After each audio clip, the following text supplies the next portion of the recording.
আজি শিৱসাগৰ জিলাৰ জিলা পৰিষদৰ যিজন মুখ্য কাৰ্যবাহী তেখেতৰ গৃহত বাসগৃহত ৰেড হ'ল বুলি শুনিছোঁ।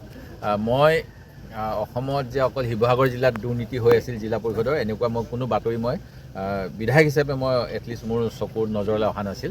যিখিনি এনেকুৱা ধৰণৰ দুৰ্নীতি হৈছিল মই তাৰ জবাবদিহি কিন্তু যোৱা সময়ছোৱাত কৰাই আছোঁ।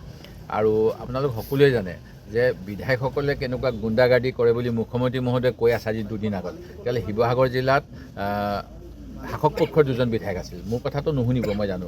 আৰু শিৱসাগৰৰ কিজানি অখিল গগৈ যদি মানে জোৰদাৰ কৰি পেলাই তেওঁৰ কথা শুনাব পাৰে মই নাজানো। কিন্তু ইয়াততো শাসক পক্ষৰ অসম গণ পৰিষদ আৰু ডিমৌততো বিজেপি দলৰ বিধায়ক আছিল আৰু তেওঁলোকে মানে বহুত অত্যাচাৰ কৰে চৰকাৰী বিষয়াবিলাকে এনেকুৱা কথা কৈছে। এতিয়া যদি দুৰ্নীতি হৈছিল কিজানি সেই বিধায়কসকলৰ প্ৰৰোচনাতে হৈছিল কিজানি সেইটো মই ক'বলৈ নাযাওঁ। কিন্তু মোৰ সন্দেহ হয় যে আমাৰ ইয়াতে আটাইতকৈ বেছিকৈ গৰুৰ ব্যৱসায় চলে, চোৰাং ব্যৱসায়।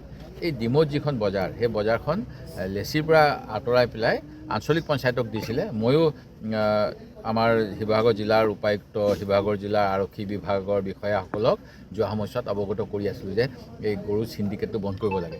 কিজানি আমাৰ চিঅ'জনে চিণ্ডিকেট বন্ধ কৰাৰ প্ৰচেষ্টা লোৱাৰ কাৰণে এনেকুৱা তেওঁৰ ওপৰত ব্যৱস্থা ল'লে নেকি মোৰ এটা সন্দেহ পৰিছে। কাৰণ ইয়াতকৈ বেছি দুৰ্নীতি তথ্য আমি দিব পাৰোঁ বাতৰি কাকতৰ যোগেদি।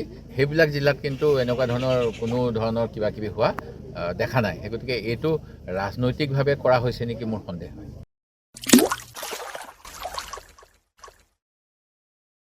अन्नपूर्णा काव घी देश के हर एक खाने को लजीज बनाता है।